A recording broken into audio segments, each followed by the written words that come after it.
बिस्मिल्लाहिर्रहमानिर्रहीम। Second year class आज का दूसरा लेक्चर स्टार्ट करते हैं। हम लोगों का टॉपिक कंटिन्यूटी में चल रहा है, नोमेनक्लेचर ऑफ एरोमेटिक हाइड्रोकार्बन्स।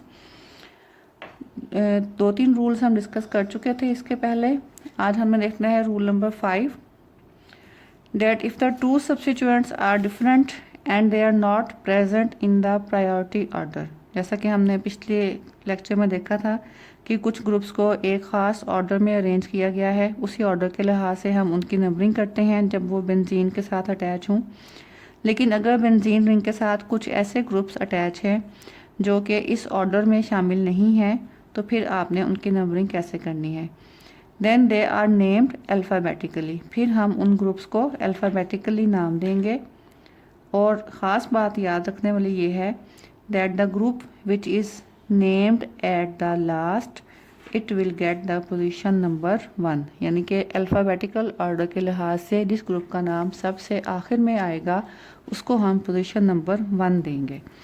अब जैसे कि एग्जांपल देखें, बेंजीन रिंग के साथ दो ग्रुप्स लगे हुए हैं, आयोडीन और क्लोरीन। अब देखें प्रायोरिटी ऑर्डर में इन दोनों का कहीं जिक्र नहीं है। इसका मतलब ये है कि हमने इनको अल्फ़ाबेटिकली नाम देना है। अल्फ़ाबेटिकली जब आप नाम देंगे तो सी से क्लोरो और आई से आयोडो, तो क्लोरो का नाम पहले आएगा, आयोडो का बाद में, और जिसका नाम बाद में आएगा उसको हमने पोजीशन नंबर 1 देनी है। तो देखें आयोडो वाली कार्बन को हमने फर्स्ट पोजीशन दी, फिर सेकंड, और क्लोरो वाली के पास थर्ड पोजीशन आई है।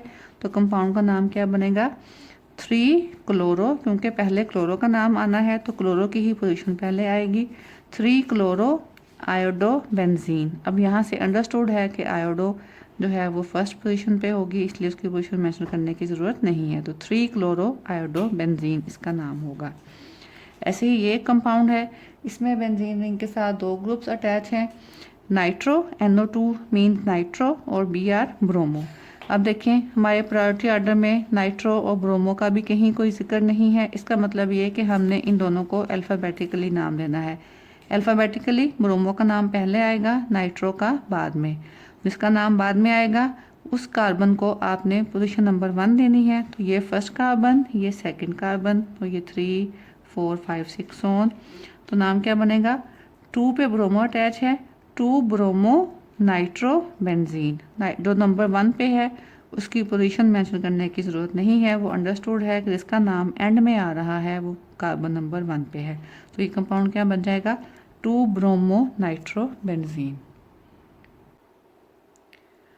Last rule is that if there is a substituent which gives special name to the molecule, then that special name is used as the parent name of molecule। इनकी अगर benzene ring के ऊपर कोई ऐसा substituent लगा हुआ है जिसकी मौजूदगी की वजह से बेंजीन रिंग का कोई और नाम बन जाता है, तो फिर हम उसी नाम को एज आ मेन कंपाउंड या पेरेंट कंपाउंड के तौर पे यूज़ करेंगे। जैसा कि एग्जांपल्स आप देखें, यहाँ पे बेंजीन के ऊपर दो ग्रुप्स लगे हुए हैं, OH ग्रुप और NH2 ग्रुप। तो आपको पता है कि जब बेंजीन रिंग के ऊपर OH ग्रुप लगा हुआ हो तो हम उस कंपाउंड को कहते हैं फिनोल। तो इसको आप मेन कंपाउंड को फिनोल ही समझेंगे, और NH2 जो है it will be treated as a branch और सब्स्टिट्यूएंट। तो इसी को हम नंबर 1 प्रायोरिटी ऑर्डर के लिहाज से OH ग्रुप क्योंकि पहले आता है तो इसका नंबर 1 देंगे। 2 3 4 पे NH2 है तो इसका नाम क्या बनेगा, 4 amino, NH2 stands for amino, 4 amino phenol. ऐसे ही ये है, SO3H लगा हुआ है बेंजीन रिंग पे और क्लोरीन लगा हुआ है। तो जब बेंजीन रिंग पे SO3H लगा हुआ हो, this compound is called as benzene sulfonic acid. This is called as benzene sulfonic acid.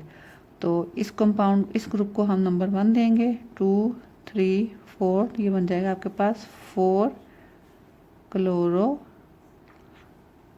Benzene sulfonic acid.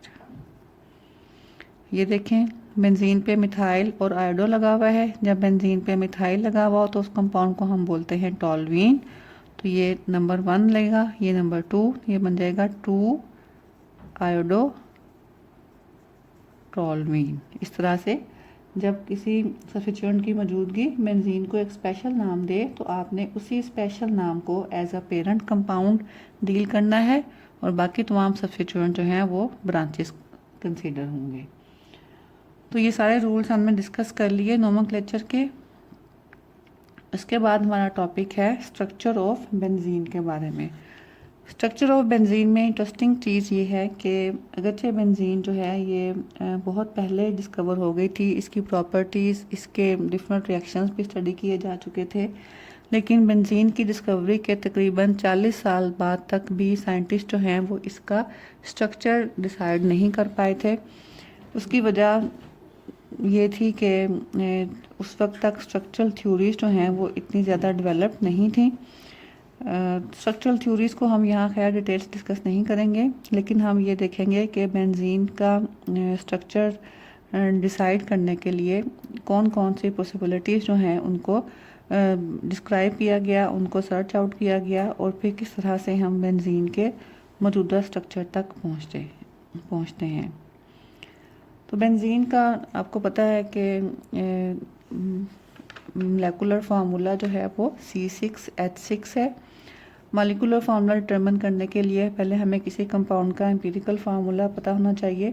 तो बेंजीन की जब एलिमेंटल एनालिसिस की गई तो it was found out that the empirical formula of benzene is CH, यानी कि इसमें दो तरह के ही सिर्फ एलिमेंट्स हैं, कार्बन और हाइड्रोजन, और दोनों की रेशियो जो है वो सेम है। That's why the empirical formula becomes CH। उसके बाद जब बेंजीन का मोलर मास फाइंड आउट किया गया bye vapour density method, it was found out that the molar mass of benzene is about 78.108।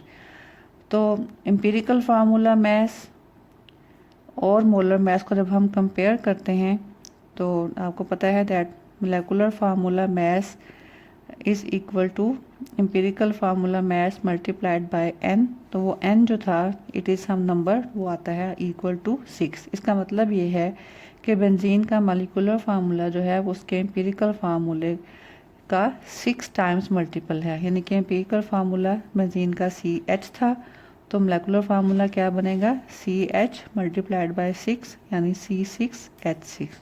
तो ये मॉलिक्यूलर फार्मूला बेंजीन का determine हो गया C6H6 और उसका वेट भी यही बनता है जो कि साइंटिस्ट ने एक्सपेरिमेंटली फाइंड आउट किया था 78.108।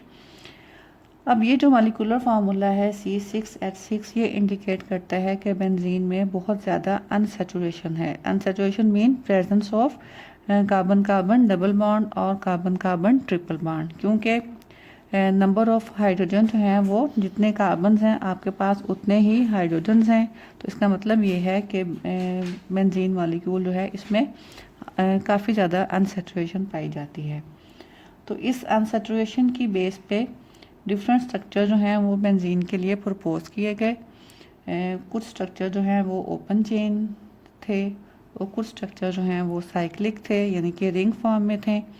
उनको हम 1 बाय 1 डिस्कस करेंगे।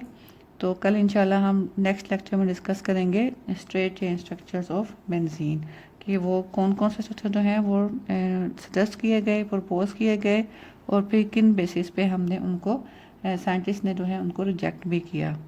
तो नेक्स्ट लेक्चर तक के लिए अल्लाह हाफिज़।